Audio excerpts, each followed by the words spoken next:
If you're watching this and you're in your 20s or 30s and you think you got it all figured out, I'm here to tell you, you don't.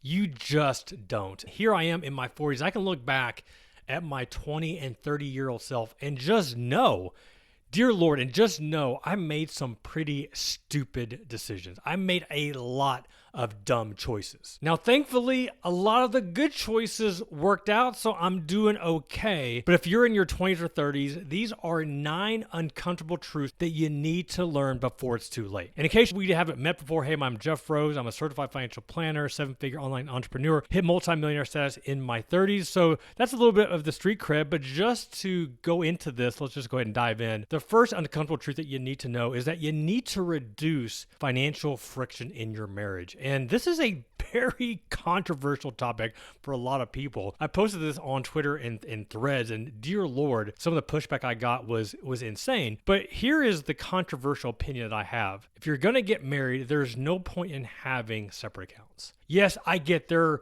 You're going to have separate Roth IRAs. You're going to have separate 401ks. These are things that you can't commingle. And yes, if you hit multi-millionaire status, we're talking about FDIC limits at different banks. Yes, I understand there's times where you can have separate accounts. But for the most part, there is no reason to have joint finances because you need to have money talks. You need to have discussions about your goals, the things that you're trying to accomplish. And how do you do that when you don't know what's going on in your spouse's bank accounts? It just boggles my mind why people are so animate that if, till death do us part, but yet we don't want to join our bank accounts. Like, it just doesn't make sense.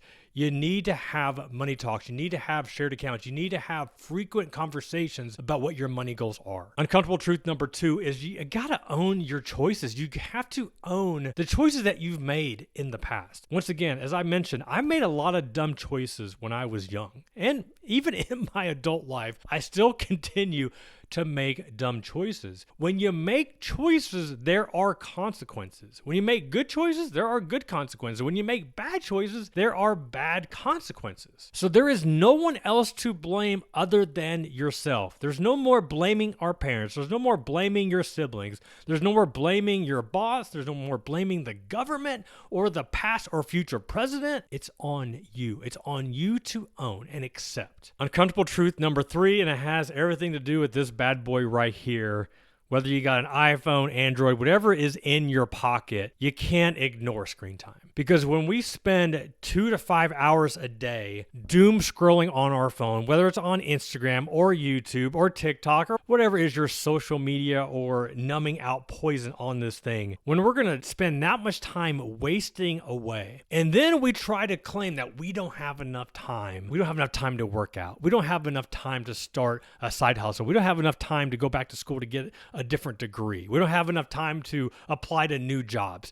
Come on now. Like, we know that is 100% BS. You have the time, you're just not making it a priority. Uncomfortable truth number 4 is that frugality make you rich. I don't care how much you save. I don't care how many coupons you have. I don't care all the best deals that you can find. I can respect and appreciate when somebody is trying to save money. Don't hear me that I'm trying to shame you for trying to save money. But at some point, there's only so much you can save. You can only pinch so many pennies. Where becoming wealthy, becoming rich, where that happens is that you got to find a way to make more. Like, you're never going to become rich because you're skimping out on Starbucks, or you're going to buy all the ingredients to make a smoothie at home instead of going to Smoothie King or Jamba Juice. Like, that's great. I appreciate the fact that you're trying to save some money, but you got to find a way to make more. And if that's either working more hours, finding a second job, starting a side hustle, whatever that is to increase your income, that has to be the goal. Number 5, and this one is a hard one, you got to cut out toxic people out of your life. And this is hard because this could be family members. This could be friends. This could be coworkers. This could be people that you grew up with. And at least for me, what I experienced was there were just certain people in my life where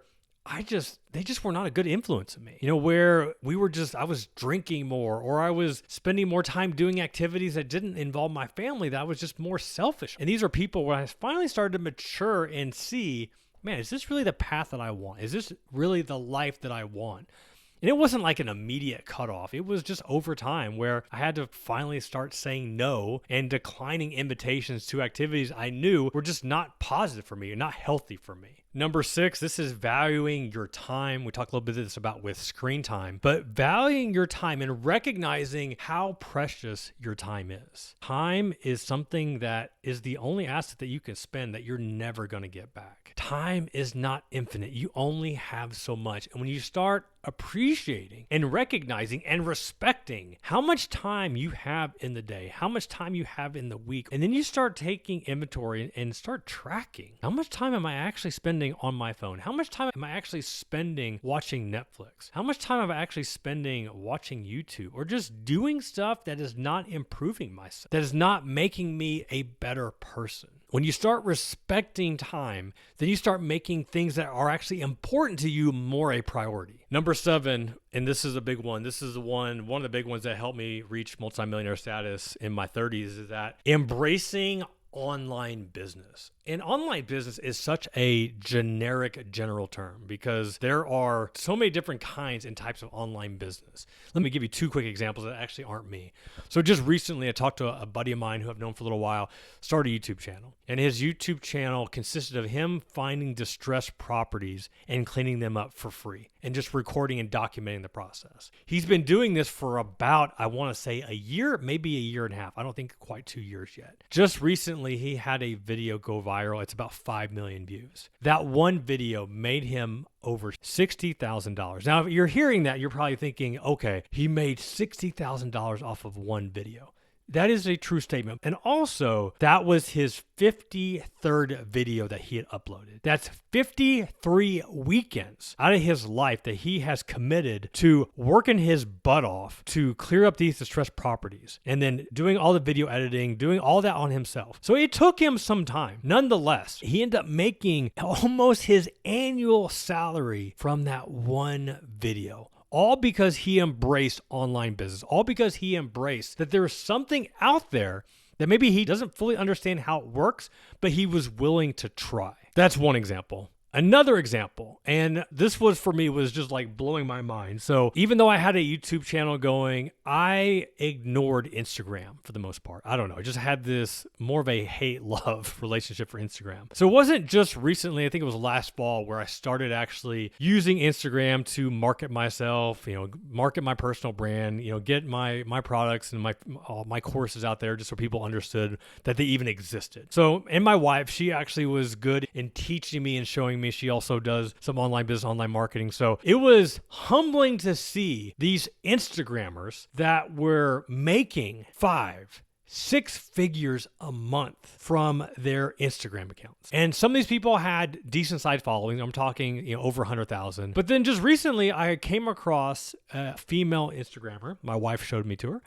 And she has, I think, just over 15,000 followers on Instagram. It's not a huge following compared to a lot of Instagram people out there. And this person is making between $10,000 to $20,000 a month from her Instagram account. And most people, when they hear this, when they hear stories like this, their initial response is, oh, must be nice. Or, ooh, they're just probably selling courses, those scumbags. Like, okay, yeah, maybe they are. And they're also making $10,000 to $20,000 a month or more because they're willing to embrace online business and try something that's different than what everybody else is doing out there. Number 8 is intentional family time. When I first started, but whenever my business really started to take off, so I had my brick and mortar financial planning practice. I was also growing my online business. I was working a lot, evenings, weekends, almost every spare minute I was investing into learning how online business worked, learning search engine optimization, learning about YouTube, learning all the things that I felt I needed to know. And there is some truth to that. And also, if I'm being 100% honest, there were times where I should have just shut off. I should have shut off the computer.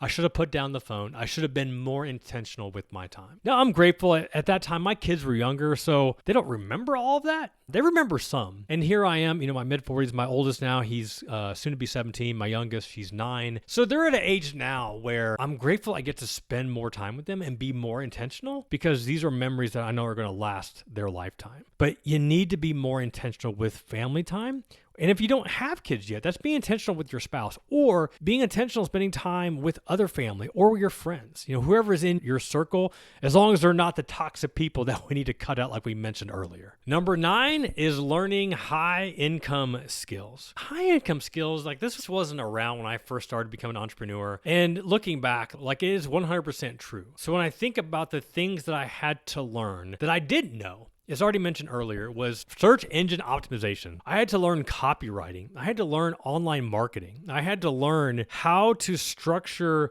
blog posts. I had to structure video content, how to say certain things, how to script certain ways. I mean, these are things that you think like, oh, I'm just going to start a YouTube channel. Like, no, there's more to that. There's more to understand click-through rates and watch times and retention and how to script out videos. Like, there's a lot more to it. Same thing with running an online business or creating sales funnels. Creating that lead magnet to drive people through a sales funnel, then creating like a webinar or a masterclass. Like, there are so many high-income skills that I was completely oblivious to before starting online business, where looking back, I'm like, man, I'm just going to do this and it's all going to work out.